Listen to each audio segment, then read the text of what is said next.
Je me livre. Je me livre. Je me livre. Je me livre, je me livre, je me livre. Que vous allez entendre Entretien avec Émilie Ré. Je me livre.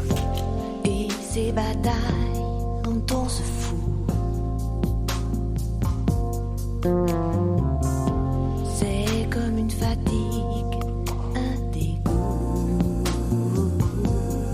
À quoi ça sert de courir partout? On garde cette blessure en nous, comme une éclaboussure de boue qui ne change rien, non, mais qui change tout.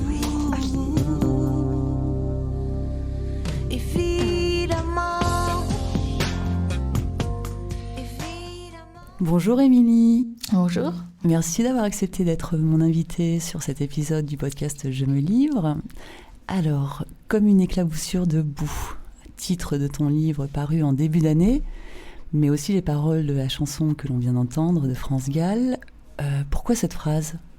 Enfin, moi, France Gall, je l'ai tout le temps, depuis mon enfance, je l'ai tout le temps écouté. France Gall, ça faisait partie de ma vie.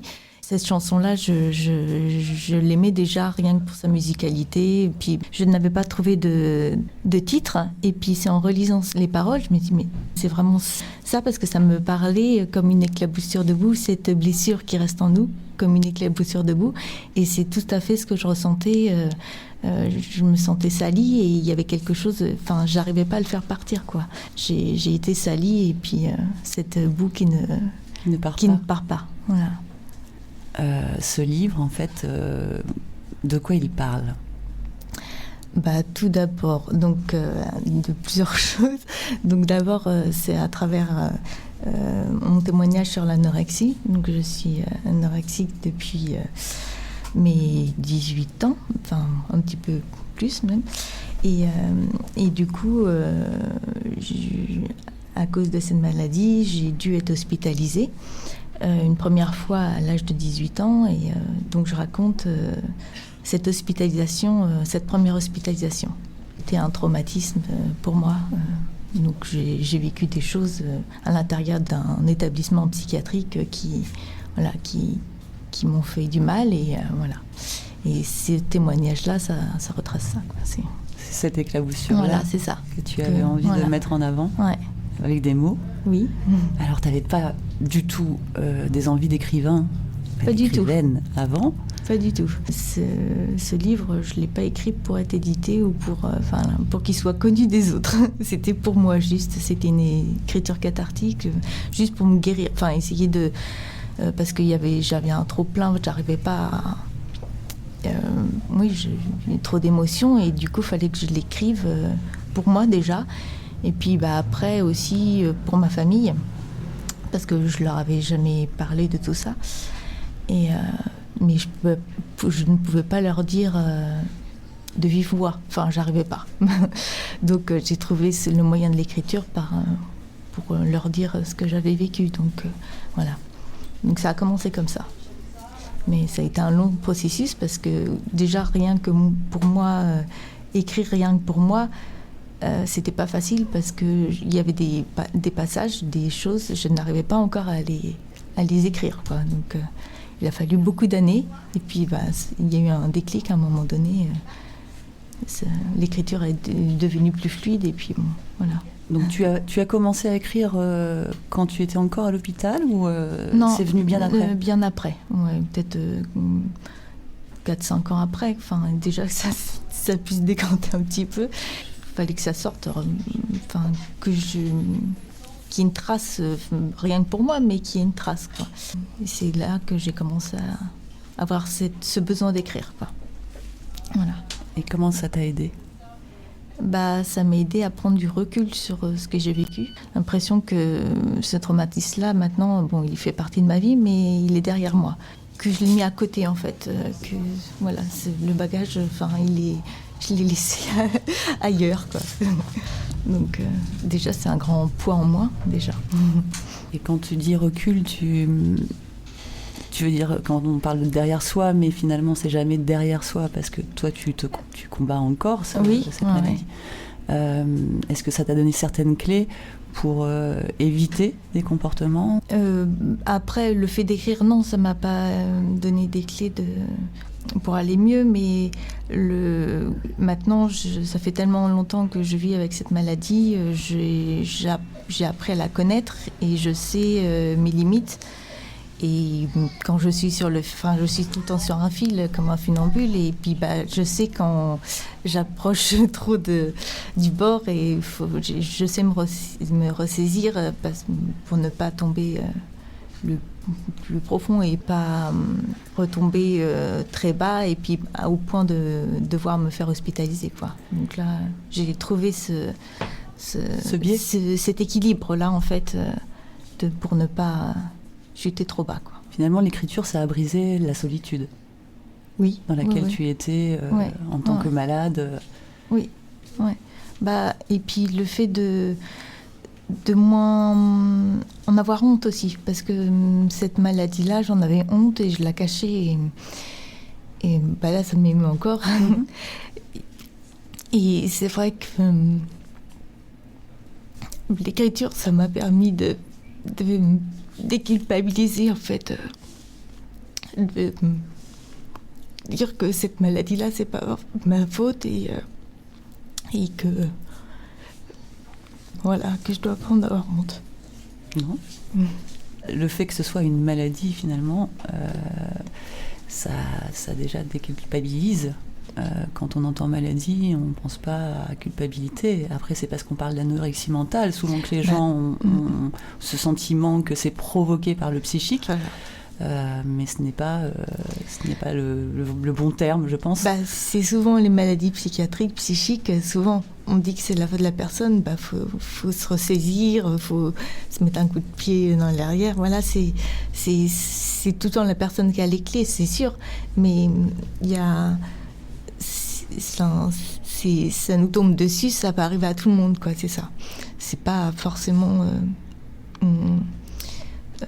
parce qu'on l'a voulu, et voilà. D'ailleurs, dans ton livre, toi, tu t'adresses à un moment donné au personnel des hôpitaux, au personnel soignant. Pourquoi, en fait, tu avais envie de t'adresser comme ça directement à eux ? Qu'est-ce qui t'a poussé ? Parce qu'ils font un métier, normalement, qui est censé aider les personnes soignées, qui sont censées prendre soin. Soignant, c'est prendre soin, être bienveillant, ils s'occupent de personnes en détresse. Et donc là, moi, ce que j'ai vécu avec eux, c'est tout le contraire. Ils n'ont pas eu le comportement que moi j'espérais, et ce que je projetais des valeurs sur le personnel soignant qui ne correspondaient pas du tout à ce que j'étais en train de vivre sur le moment. Donc, je voulais leur dire que c'est pas normal ce que vous faites, et voilà, vous vous adressez à des personnes qui sont en souffrance, et votre comportement ne fait que empirer les choses, ne fait que les rendre encore plus mal, quoi. Donc c'était ça que je voulais leur dire, quoi. Enfin, leur dire qu'ils se remettent en question, voilà. Je voulais adresser un message au personnel soignant, mais aussi je voulais faire en sorte que toutes les personnes qui sont encore en hôpital psychiatrique puissent bénéficier, en fait, de mon témoignage aussi, parce que moi je suis sortie de l'hôpital, mais il y en a plein d'autres qui y sont encore, et puis qui vivent peut-être encore ce que j'ai vécu, et c'est pas normal. Et donc voilà, c'était un cri d'alerte aussi pour eux, pour toutes ces personnes qui sont encore enfermées, qui considèrent comme folles, et qui sont... Enfin, pour moi, c'est des personnes vraiment très humaines, et c'est ces personnes-là qui m'ont aidée à survivre dans ces enfers hospitaliers. Donc, voilà. Donc, c'était pour elles aussi que je voulais témoigner. Mais tu as bien fait. Ouais. Je me livre. Je me livre. Alors le personnel soignant est un peu ce qui pêche dans les institutions avec ce genre de maladie. Est-ce que ça a inspiré cette vocation? Parce que tu es aide-soignante, me semble-t-il. Oui, je suis aide-soignってmaintenant parce que j'ai voulu être la soignante que j'aurais aimé rencontrer quand j'étais hospitalisée. Prendre soin des gens, c'est important pour moi. J'ai besoin de donner, en fait, et je voulais... travailler dans le milieu médical, même si c'était ce milieu-là qui m'avait fait du mal, mais je crois encore quand même à ce monde-là et justement je voulais pas rester sur cette mauvaise image d'elle, parce que moi à 18 ans je trouvais que les infirmiers, les médecins, tout ça, pour moi, je trouvais qu'ils faisaient un travail formidable et c'est pas ce que j'avais vu. Donc, je voulais réparer quelque chose, en fait, et voilà. Donc, le fait d'être soignante aussi, c'est aussi une revanche sur ce que j'ai vécu. Et voilà, dire que tous ne sont pas comme ça, heureusement.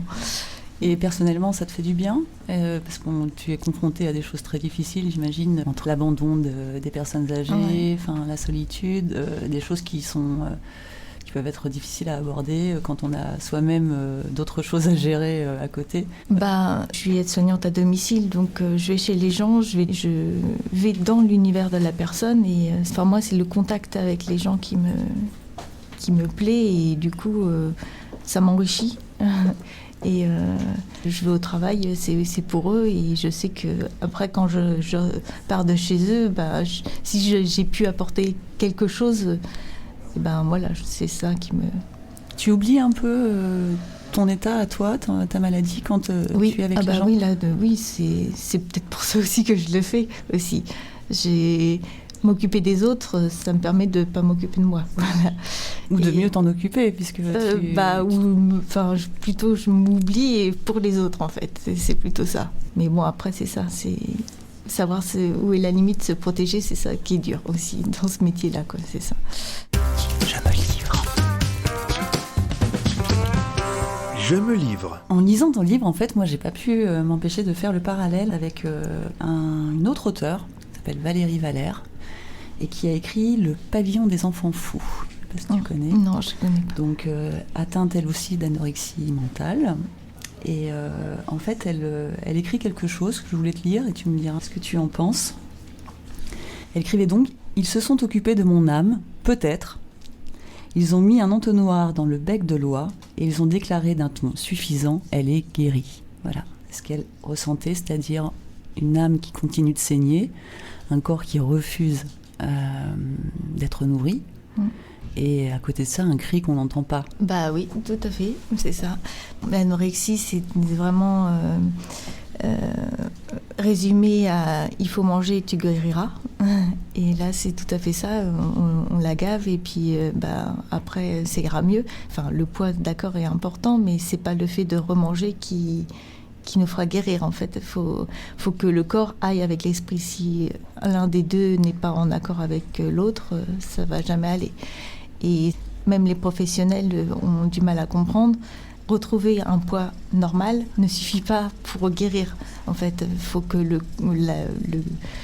psychisme, l'âme, soit aussi en accord avec son corps, sinon ça va jamais aller, quoi.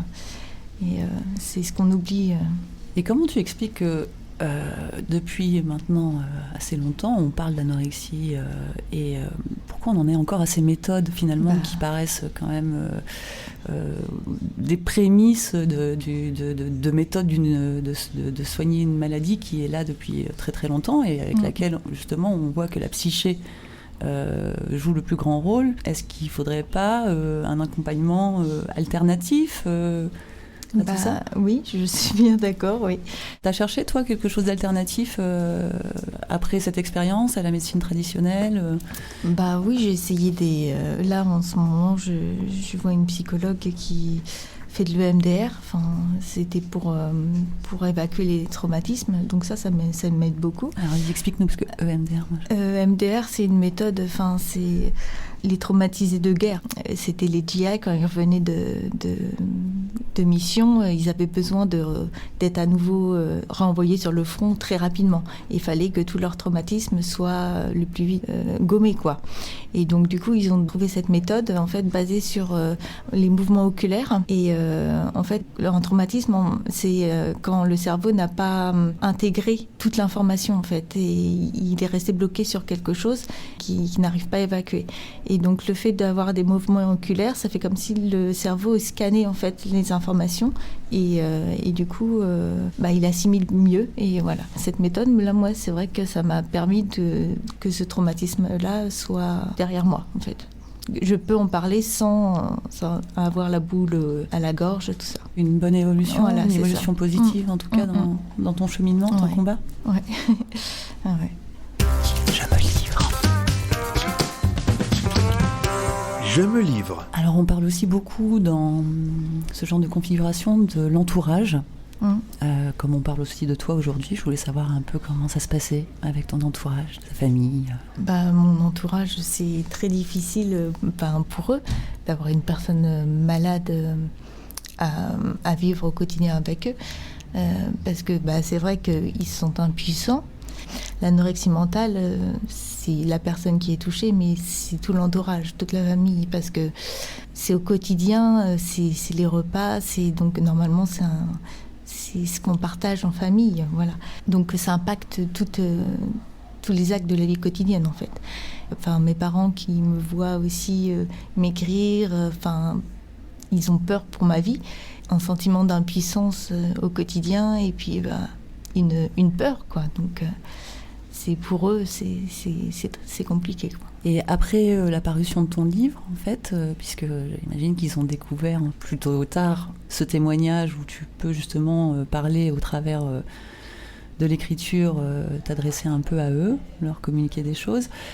Comment ils l'ont reçu, ce livre ? Ils ont été bouleversés. J'ai été hospitalisée. Pour eux, c'était plutôt un réconfort parce qu'ils se disaient, bon, au moins on va s'occuper d'elle, on va la sauver. Elle va être dans un cadre. Voilà.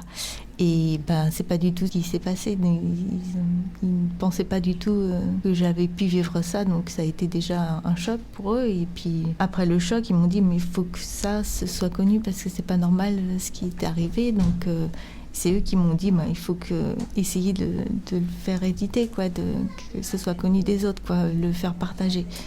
Et voilà. C'est encouragé. Ouais, voilà. Et alors, comment ça s'est passé, ce processus de l'écriture, j'imagine la lecture, et surtout après à l'édition, à chercher quelqu'un qui puisse éditer, publier ton livre? Ça a été déjà... ça a mûri un petit peu assez longtemps dans ma tête, parce que c'est vrai que moi, j'avais pas du tout la prétention de le faire éditer.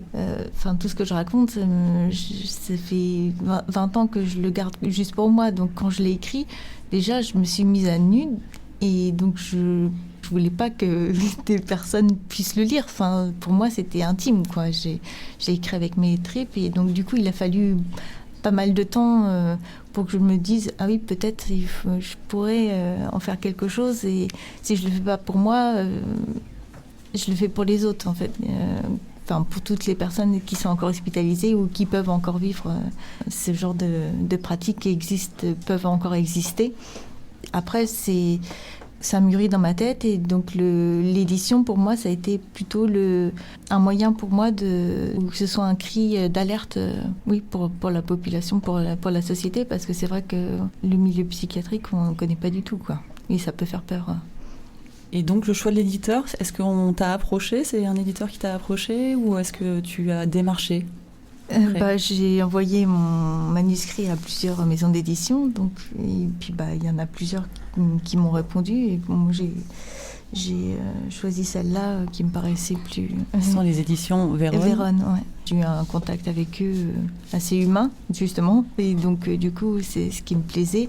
C'est une édition à but participatif, donc l'éditeur prend en charge des choses, et puis l'auteur aussi, donc c'est donnant-donnant en fait. C'est un partage, donc c'est ce qui me plaisait aussi. Comment tu as vécu la publication, c'est-à-dire l'après-édition, quand le livre arrive au public et qu'il y a des retours et qu'il y a aussi des rencontres à faire pour justement pouvoir parler de ce livre. Au début, tu te sentais prête ou c'est quelque chose que tu avais envisagé avec peur ou tu t'es dit non, c'est important pour moi, cet acte de transmission, il passe aussi par là? Petit à petit, quand j'ai vu qu'il pouvait être édité, je me suis préparée. Pouvoir témoigner, c'est vrai que c'est un bon exercice. J'aime transmettre et partager les choses avec les gens. C'est ça qui me plaît, en fait. Ça m'a pas trop... Bizarrement, ça m'a pas trop stressée. Donc, de pouvoir, en parler avec les autres. Au contraire, c'est ce que je recherche, c'est ça. Oui. T'as eu des surprises sur les réactions des gens, ou de tes proches ou des amis?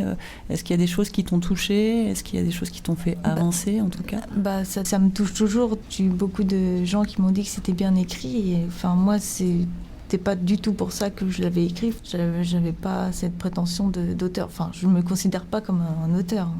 Me dire ça me permet d'avoir une certaine reconnaissance, une légitimité en fait en tant qu'auteur et voilà, c'est assez valorisant. Ça a provoqué d'autres envies d'écrire ou pas? Pour l'instant non, mais peut-être par la suite, mais pour l'instant je pense pas du tout, non. Il a été publié il y a pas longtemps, donc oui, t'es encore aussi sous... Voilà, c'était ma vie, donc c'était assez facile pour moi de l'écrire après. C'est vrai que me remettre dans un livre, je ne sais pas. Après, la porte n'est pas fermée, mais voilà, pour l'instant, j'y pense pas. Je me livre. Je me livre. Moi, j'avais une petite question qui était celle-ci aussi. C'est la chambre 8. Aujourd'hui, avec le recul. T'en penses quoi? Qu'est-ce qu'elle t'a apporté, cette chambre? Au-delà du fait que tu as vécu des choses pas drôles, mais... Elle m'a apporté plus de force. Parce qu'à 18 ans, c'est vrai que j'étais très timide. Bon, je suis encore, mais c'est vrai que j'étais très à fleur de peau. Pour moi, le monde, c'était un monde un peu de bisounours. Voilà, j'ai vécu avec Walt Disney. Je voyais pas le mal. Et c'est vrai que je me suis pris ça en pleine face. Et du coup, ça m'a permis de me forger une carapace. Cette chambre 8 m'a obligée à m'endurcir. Et donc, avoir plus de caractère et m'affirmer. Voilà. Quelque chose de positif, c'est peut-être ça qui m'a... Voilà. Ce chemin, avoir plus de caractère, voilà. Vers l'écriture aussi, du coup. Oui, oui aussi, la transmission. Oui, c'est sûr. Oui, c'est parce que si il n'y avait pas eu cette chambre 8, j'aurais pas eu de livre. Le fait d'avoir sombré à un moment donné dans cette chambre 8, est-ce que ça t'a permis de remonter et de savoir que tu n'allais pas ressombrer Oui, ça me donne la force de tout le temps me battre. Parce qu'au quotidien, avec cette maladie-là, je dois encore me battre au quotidien. Ça me donne de la force pour rebondir à chaque fois. Voilà, c'est ça. De retrouver la force de se dire, bon, il faut que je remonte. Et voilà. Je puise cette force-là. C'est important. Oui, heureusement que j'ai pu m'endurcir pour trouver cette niaque, oui, cette énergie pour à chaque fois rebondir, parce que c'est vrai que c'est usant à force. Cette chambre 8, oui, m'a permis de trouver cette force-là. Cette résilience. Je me livre. Je me livre. Alors, tes vraies envies en ce moment, ce serait quoi maintenant que ce livre est écrit? Est-ce que tu aurais d'autres... parce que tu étais passionnée par d'autres choses. Tu m'as dit que tu avais eu une formation d'illustratrice, non? C'est ça? De peintre Non, pas d'illustratrice, mais oui, j'ai été peintre en décor. C'est ça. J'ai un diplôme de peintre en décor, donc des décors de scène, de théâtre, des trompe-l'œil, des choses comme ça. Donc c'est vrai que je peins tous les jours. Je peux pas ne pas avoir un pinceau dans les mains. Pour moi, dessiner ou travailler avoir un métier artistique, ça me permet de m'évader, de m'échapper. En fait, j'ai besoin de ça pour m'exprimer, ou même me détendre. J'ai besoin de ça. Et donc, c'est vrai que mes passions, c'est la peinture, le dessin, voilà. L'art comme exutoire ? Peut-être, oui.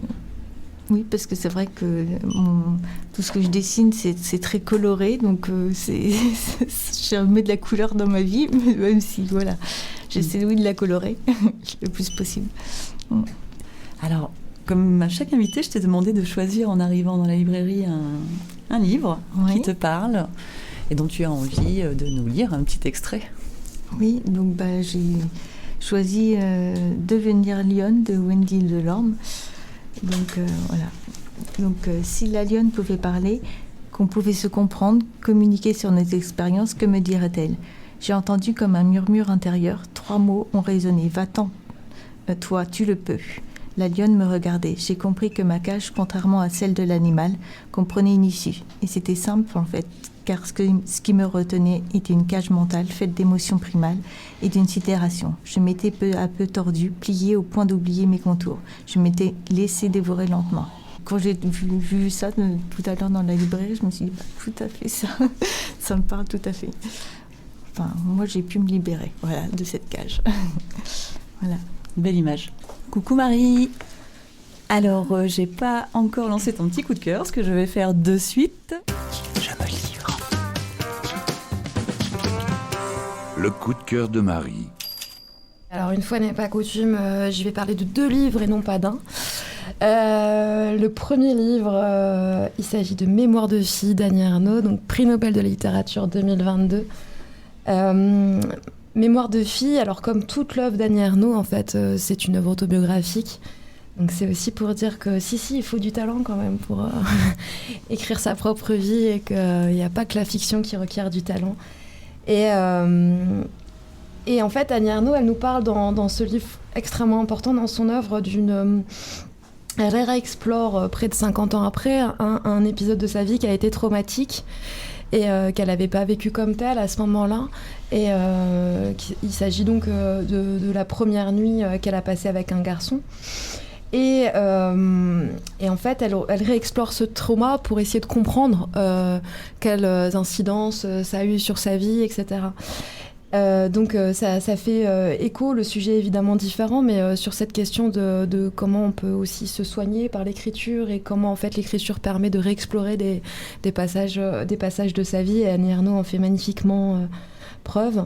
Annie Ernaux, elle pense aussi, et j'ai pensé à ça, elle parle aussi, et ce qu'a dit Émilie m'y a fait penser, elle parle ici de venger sa race. Et alors évidemment, quand on entendait venger sa race, on voyait ça dans un truc très violent, et non, en fait, venger sa race, ça veut dire parler pour les autres, parler pour les autres. Et il me semble aussi que dans ce qu'a dit Émilie, il était question de ça aussi, de parler pour les autres.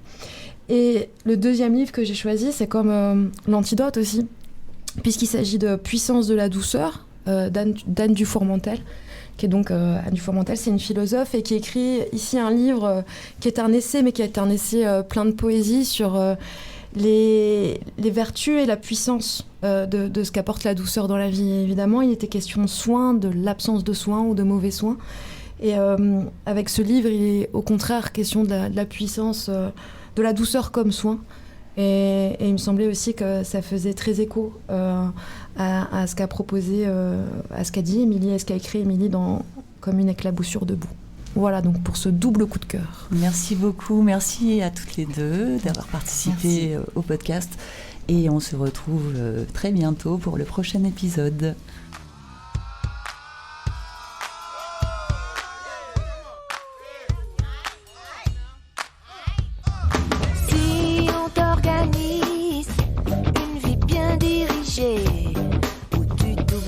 Vite.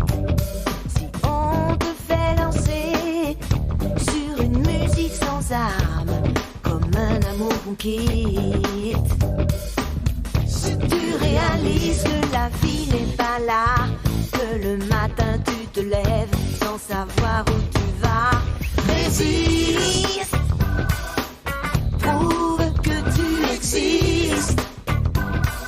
Je me livre. Je me livre. Je me livre. Je me livre, je me livre, je me livre. Le podcast Je me livre est une production de l'association des podcasts du Perche. Alors merci à Joseph à la technique, Kel et Steph pour les réseaux sociaux et le site internet lespodcastsduperche.com et bien sûr Lio pour l'habillage sonore. Vous pouvez vous abonner au podcast sur toutes les plateformes, nous laisser des commentaires, des étoiles, en parler autour de vous. En plus c'est une asso, alors si vous voulez nous soutenir, n'hésitez pas à faire un don. Merci.